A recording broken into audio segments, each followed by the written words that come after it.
Hi, this is my first YouTube video. I've never really felt the need to sort of make one before, but I've really benefited from watching other people's YouTube videos for various different things. I'm 34 weeks pregnant and I've had an interesting experience so far. And I thought maybe people might find my experiences a little bit helpful. Things I wish I'd known, actually, at least, in the details that I'd like to give, rather than relying on little bits of information here and there.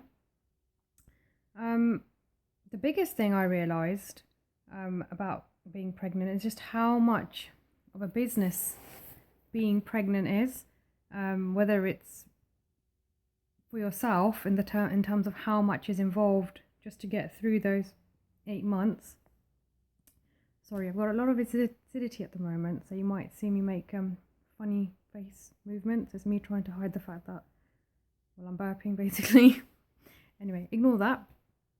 So yeah, the business from all the other different people that you're going to encounter, whether it's healthcare professionals, when you're shopping around and trying to buy all the baby things and all the advertising that comes your way, and it's a proper industry, and I just didn't appreciate how big it is, and how much is involved yourself in just getting through that period of time, all for that goal of having a happy, healthy baby. But of course, that's not the only goal, is it? Because when the baby's born, that's when it all really starts. So what I wanted to share is the different experiences I've had during these last 8 months. One of which is severe morning sickness, hyperemesis gravidarum. I think that's the full turn of phrase for it.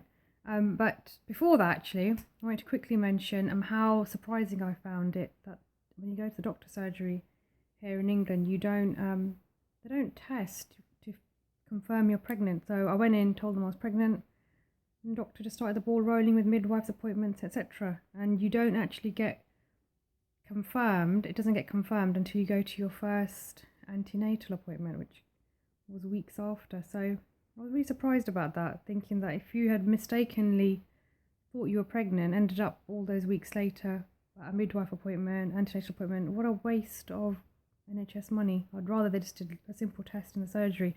But anyway, just something I found a bit odd. So going back to the morning sickness, it shouldn't be called morning sickness. I think many of you have probably heard people moan about this. Kate Middleton brought this into the public eye with her bouts of morning sickness with her kids. I had it all day. I had it at night. I was vomiting 40 times a day. I started at about 12 weeks, maybe a bit earlier, with 10, 15, 20 times a day. And then it just built up to 40. It probably was more than 40. I think by then I had lost count and energy to count. But in between the vomiting, there was lots and lots of nausea. Not the nausea you have when you're travel sick, because I've been travel sick. Not the nausea you've had when you've got food poisoning, because I've had that too. This nausea was just unstoppable. You vomit, you still feel nauseous. Nothing you can do could take the nausea away. Whereas if you're travel sick or you've food poisoned, you can vomit and feel better. I didn't feel better at all. And I tried all the different things that people have recommended. Eat dry biscuits, don't have heavy food, just have lots of light meals in the day as opposed to 3 big meals. Ginger and those bands that you put on your arm. I tried everything anybody recommended to me that I thought was safe, obviously. Nothing worked. Not even took the edge off. Smells, oh my god, smells were absolutely just awful for me. Things that I found that smelled amazing before. I love tea. The smell of tea, ooh, no way. Aftershave, perfume, milk, cheese, dairy. Anything that I thought smelled good before just smelled horrendous. And it could bring on the nausea, the vomiting even more, but I'd have it anyway, regardless of the smells. But my family were really kind enough, because I was living on and off with my mum, who really looked after me really well with the other members of my family. Kind enough to just change their whole lifestyle around me. which meant they made really bland food. They stopped cooking anything that I found, well, smelly basically. Stopped spraying perfumes and aftershaves around me. That was just the basics. But on top of that, they cleaned up my vomit, cleaned me up. When you vomited as much as you do when you have this condition, you normally can't get to the bathroom in time. It just comes out where even though you think you've got a routine down, you can't predict sometimes when it's going to come out. You can't always get it where you need it to go. So you stink. You literally stink all day long. You can brush your teeth. You can use mouthwash. Whether others can smell it or not, you know you stink. It's in your nostrils all the time. And there was a slimy kind of residue always in my throat. I could not clear it. It was from the food that I've been vomiting all day long, and that added to feeling more sick. And then there was acidity in between, and there were headaches in between, the vomiting. And my routine was basically wake up in the morning, have dry toast, vomit it out, go to bed, have lunch, vomit it out, dinner really early. Dinner was up at 3 or 4 o'clock, because each vomiting session lasted around 2 hours. So I needed time to recover in the evening to be able to get back to sleep, because at the beginning I was trying to do things normally, eating later on, but then I'd be vomiting till 12 o'clock at night. So I changed my routine to accommodate the time I needed to get things out of my system. So what ended up happening, I ended up getting really weak, and so you get hospitalized, or you go to the hospital, and they give you hydration drips. They give you, if you accept it, painkillers and anti-sickness, also called antiemetics. A really big tip there, I would say. Number one, take someone with you if you can, someone you trust who knows your preferences in terms of taking medications or not. And also, because I've been hospitalised a few times now, I've noticed that junior doctors will give you different advice to the more senior doctors. Consultants will give you different advice to doctors. Midwives will give you different advice to doctors, and nurses will give you different advice. And then mothers with experience will give you different advice. So I think you really have to do some research. You have to do some research. Be open-minded to the information you're hearing, but really make your own decision. Really important. So, for example, when I went in with the sickness, a junior doctor was happy to prescribe through the drip ondansetron, which is a really strong antiemetic, anti-sickness medication. I wasn't really happy to take it because I tried it before and it didn't work anyway for a previous illness I had. But they insisted, and they gave it to me anyway through the drip to just reduce the vomiting, because I was still vomiting there.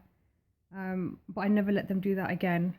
I was desperate, I suppose, thinking maybe it would just work. But I never let them give that medication again because it didn't work. So it was pointless. It was just pointless having such a strong medication. I didn't take painkillers at that time. But what really did help, the most simplest thing, hydration. The saline, the glucose, that really helps. Why? Because you can't vomit that back up. It gets into your system, and I felt slightly more revived. So that's a really good reason to go to the hospital if you feel really that bad. Don't stay and suffer like I did in between. I kept trying to suffer it along, but in hindsight I should have gone to the hospital much more for those drips. And your energy levels will be really low. So I would really say, if you've got a network of people around you that can support you, really utilize them. It's only for a few months. I felt guilty getting all the help that I got, but that's the only thing that got me through. My mood, otherwise I don't know where it would have been. It was all over the place. But having a routine with my family, and just knowing that they're there and no matter what, really helped to get through those days. Because it just stopped being about there's a baby coming, and it just became about I'm just not well all day and all night. So you just need, you do need positive people around you to just stay positive on the focus of what's really going on. You're pregnant and it will be okay, which I look okay now compared to how I felt and looked months back. what else did I want to say? I also wanted to just generally mention that I've had a few other health conditions, but I don't want to go all into them in just this one video. I could literally talk forever, and I will bring them up in later videos. I think that's enough for now. I've got a pram that's been delivered today for the baby, but I'm excited to go down and have a look at it. But I won't be able to get it out of the box, should I say, because of my back problems now. I can't bend and get it all out, so I'm looking forward to my husband coming home and doing that for me. Yeah, that's a whole other area. Baby products and what do you need and what's essential and what's a waste of money, and it's, like I said, it's a whole industry, but I can talk about that going forward. So that's that for now, and I look forward to making some more videos for you guys. Bye.